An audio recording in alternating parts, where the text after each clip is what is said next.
Hello, my name is Rebecca Campbell, and I'm core faculty online within the Division of General Education at Ashford University. I work with our general education composition courses, English 121 and English 122. Thank you for taking the time to view my presentation, Measuring Student Success in Updated English Composition Curriculum. In the first quarter of 2018, both English 121 and English 122 were scheduled to be revised.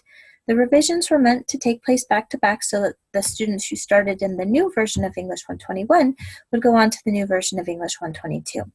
However, as often happens, timelines had to be changed during the revision process for both courses.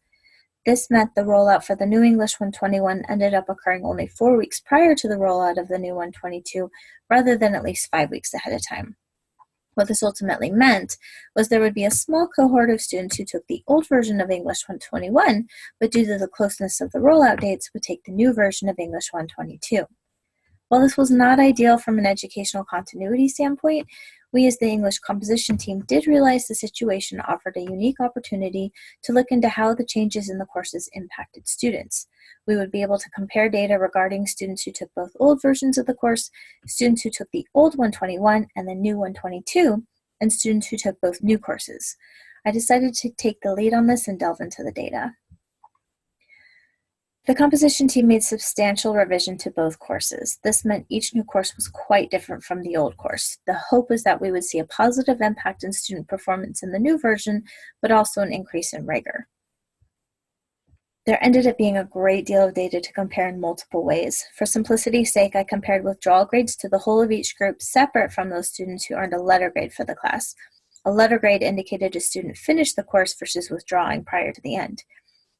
Students who received F grades could possibly have stopped working on the course prior to the end, but close enough to the end that they would not have been withdrawn. To determine this most accurately would involve going into each student's class, which would not have been efficient for purposes of this presentation. However, it is a data point that could be looked into in the future.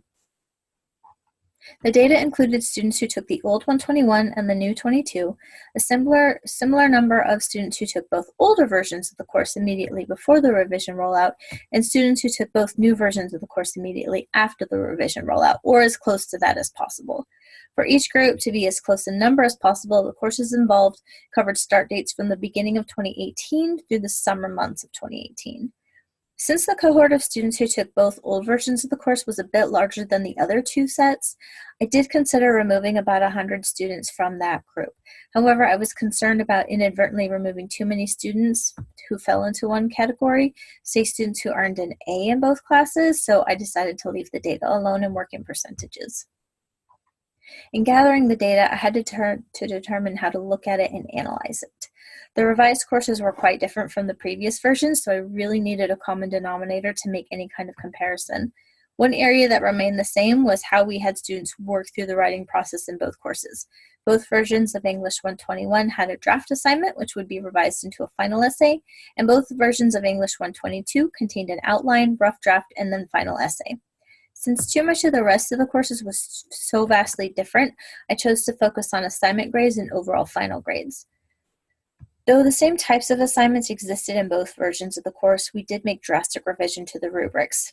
Because of the difference in how the assignments were being assessed, I chose not to drill down into the waypoint rubric data, but rather stayed on the surface and looked at overall grades for each assignment.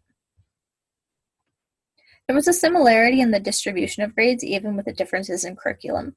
Rather than the usual bell curve or even an inverse bell curve, we see a skewed distribution with a very low number of D's and F's. I did remove W's for this group of data. There could be several reasons for this distribution.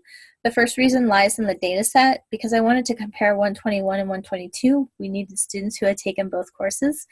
And because students cannot move until English 122 until they have passed English 121 with a C- or better, we aren't going to see D's and F's for English 122 because they have performed at a proficient enough level to move to 122. Project Finishline may also have had an impact on the number of D's in the course. Project Finishline is an initiative to help students who are very close to passing to close that gap between a passing grade and an unsuccessful grade. We practice it more informally in the English composition courses, but there is an attempt to help students who need to push their work just a little bit further to pass, as well as students who may have failed because they inadvertently didn't turn in some work. Perhaps they thought they had turned in their final essay, but maybe due to a technical glitch, the assignment didn't upload properly. So this could also account for the fewer Ds across all samples. Since students will have to have passed 122, 121 to get to 122, we can really only look at the 122 withdrawal rate. For students who took both versions of the course, we have a 7% withdrawal rate. Depending on decimal place, the drop rate for students who took the combination of old and new courses, we could round this up to an 11% drop rate.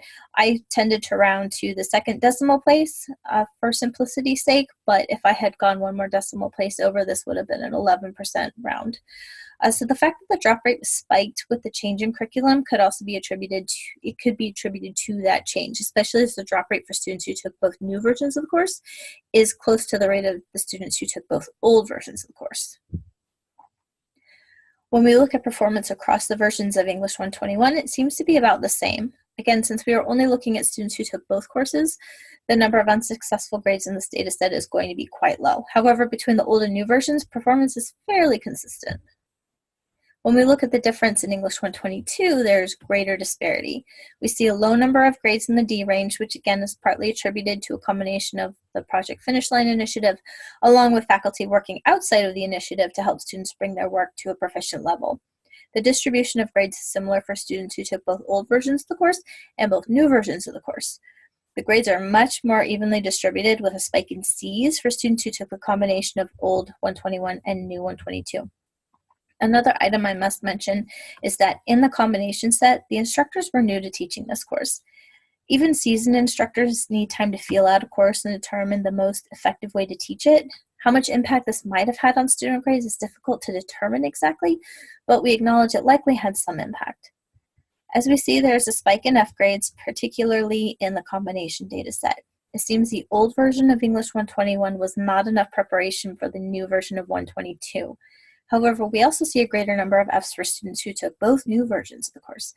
This could indicate greater rigor in both new courses. The composition courses require students to more actively demonstrate their writing process than previously. In other words, they can't skate by. If students are passively completing their work, they likely aren't performing very well. Another important item to note is that we removed all multiple choice quizzes from both courses. These quizzes could be taken multiple times and in English 122 added up to 22% of the overall final grade. With these quizzes being such a significant portion of the final grade, it was possible for someone writing at a lower level to pass the course with a C- simply by retaking the quizzes until reaching the desired grade. The new courses have short answer reflections rather than multiple choice quizzes and are a much smaller percentage of the overall grade, which seems to have added rigor to the courses. Here we have a comparison of the draft and final assignments for English 121. The first two columns are the old version of 121, so it makes sense these grades are about the same. Performance actually drops in the new version of 121 just slightly, which could be an indication of increased rigor, which was one of the goals of the team. Again, multiple choice quizzes were removed in the revision, so perhaps there was some grade inflation in the old versions of the course as well. In English 122, we see a similar pattern as in the final grades. There's a dip in performance for students who took the old 121 but the new 122, but performance climbs again if students took both new versions of the course. Again, this shows the new 121 better prepares students for the new 122. Those scores for the final essay dropped overall. The draft scores increased significantly. I would attribute this to better scaffolding of the assignments in the revision and also greater rigor overall. The new versions of the courses were designed to be taken as a 10-week sequence. Taking the different version of 121 proved to be have a negative impact on students' performance in 122. Students seemed to benefit from taking the 10-week sequence, whether it was the old version or the new version, rather than the combination of old and new. Rigor seems to have increased in both versions of the course, but perhaps more so in 122. Further investigation into students who only took English 122 at Ashford to see their performance would be interesting, and comparison to their performance to students who took the 10-week sequence might further emphasize the effectiveness of that sequence. It would also be interesting to see student performance later in their course sequence as compared to students who end up dropping the university versus those who persist. I want to thank May Garten for recognizing the opportunity here and sharing it with me, and to Heather Auger for giving me her blessing to dive in. I want to thank Lorraine DeVos for patiently working with me to determine exactly which data points I needed, and also to her team for pulling the data. I want to thank Jen Vogel for supporting me and helping me to determine how to make this study happen. And of course, thank you, dear audience, for taking some of your precious time to view my presentation.